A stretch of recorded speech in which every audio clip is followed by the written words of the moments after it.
Okay, this is the flame part. I've been playing around with fine line.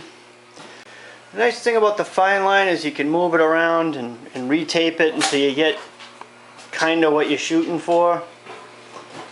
I kind of have a pattern laid out. I'm just going to go back now and just make sure everything's really tight. Kind of doing a little overlap there. I'm going to follow. I followed one around the gas cap. It's kind of whatever comes to you. He really liked this pattern, but I said I'd change it up a little bit because he's been looking at that for a few years, so we changed it up a little bit. And now I'm just going to fill it in. I'm going to mask off everything that we don't want to spray the flames on.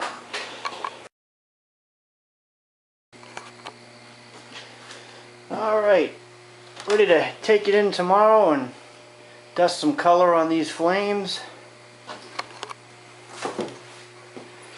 I use this blue paper with a plastic coating on it so the base coat doesn't soak through that on the bigger areas, so I don't have just tape sticking to everything.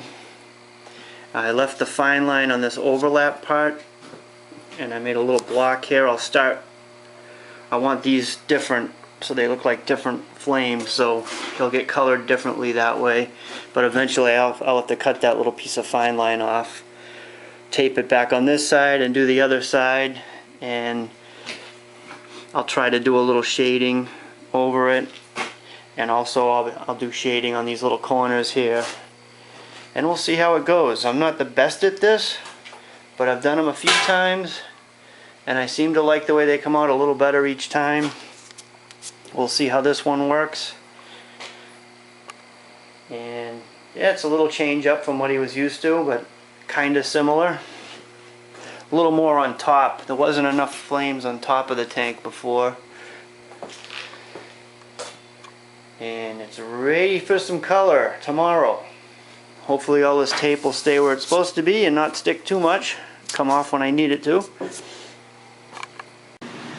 Alright, it's Friday after hours. I'm just laying out some white down first, trying some different shading, having so-so results. This is not my thing. I like it, but it takes a lot of practice. I'm going to start with some yellow now on just some areas. I got to make it similar to the colors on that tank because the fender was done like this. So I'm going to start with some yellow. I know I need some yellow in here. I'll do quite a bit, probably a little more than I did before. And I'll highlight these yellow areas at the tips.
It's all about layering. Dry this up and I gotta keep going. Alright, I'm still putting layers down. I've gone back and you get an area you don't like, you can lighten it and put another shade over it. I don't seem to have the punch with the colors I had on that. That was auto air, but I didn't like the way it sprayed. It was thick. And I'm just trying to recreate those colors with basic car paint colors. The key is to get a little light white down first, it brings them out, but that's only working so good here.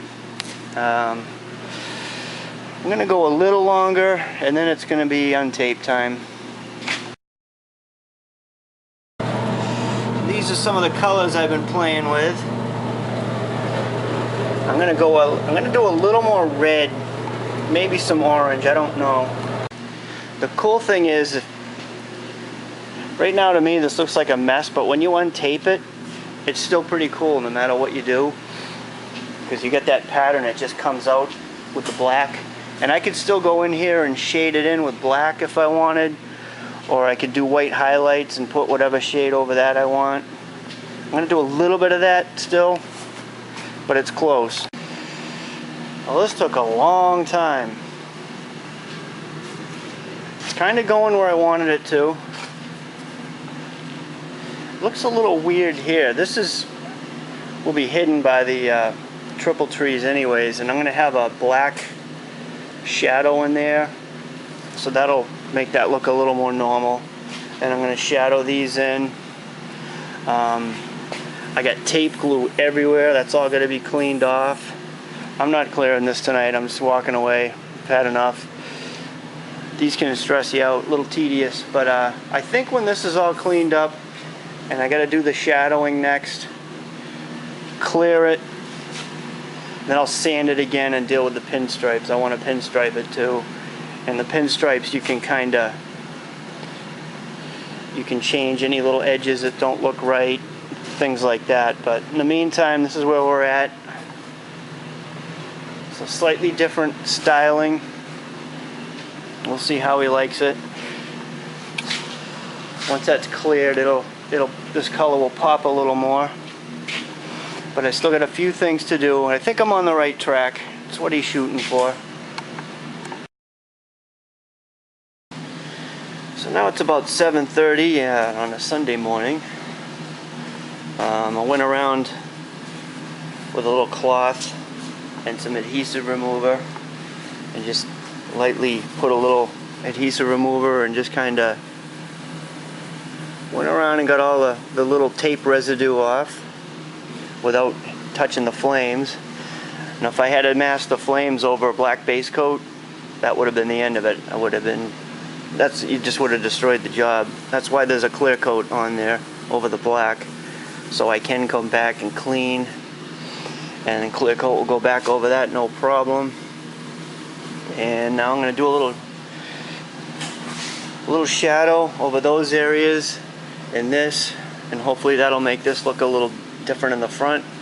And then get a couple coats of clear on, because I'm not going to even attempt to pinstripe it until it's got clear on it again. I don't want all that clear on it, but I got to get this pinstripe on kind of like that. I just put a very dry coat of clear on, because between the way the tape laid down and all these lines, if I put a wet coat on first, the clear would stick to some areas better than others and slide over the other areas. I could have runs or who knows what. So just putting this kind of a tack coat down, and then I'll probably just do one good coat of clear, because that's going to get sanded again, and I'll be laying the pinstripes over that, and then the final clear coat. So I'll probably just go one coat here. I just got to be careful sanding that I don't blow through. I just don't want too much clear on also. Alright, well, that's practically 2 coats over the scratch coat I put on. Just used up what I had in the gun pretty much. And as you can see, all the little tape lines, they leave a little edge. That all will sand out nice and smooth, and that'll give this a really cool look. And see, now is when you get the little tape residue that you missed and all of that stuff. So this clear coat will lock that stage down. I'm happy with my shadowing here, as it looked kind of weird before, but now it kind of makes sense. It's as good as I can do the shadowing anyways. The airbrush wasn't working as good as I had hoped, but I think I got the shading better than I did years ago when I did the first one of these. And I have a feeling he's gonna like it. It's about the color. He wants that punch you in the face color on this. And I don't think it's quite as bright as that Auto Air stuff that I was using, but it's pretty close. I think it'll be a good match. And it definitely is thinner. I didn't have the thickness problem that I had when I did the Auto Air that I remember. I had a lot of trouble untaping it. But I also don't know if I was reducing that properly. I was very new to that system, and actually that was waterborne too. That was the first waterborne I had sprayed. So at some point this week this will be sanded again, pinstriped, and the final coat of clear. And then if there's any imperfections, that'll be sanded and polished. And then there's going to be a very happy Sportster owner. He's waiting very patiently for this, but I like it. He hasn't pushed it or anything. I've been able to take my time, which is what I need to do something like this. Cool.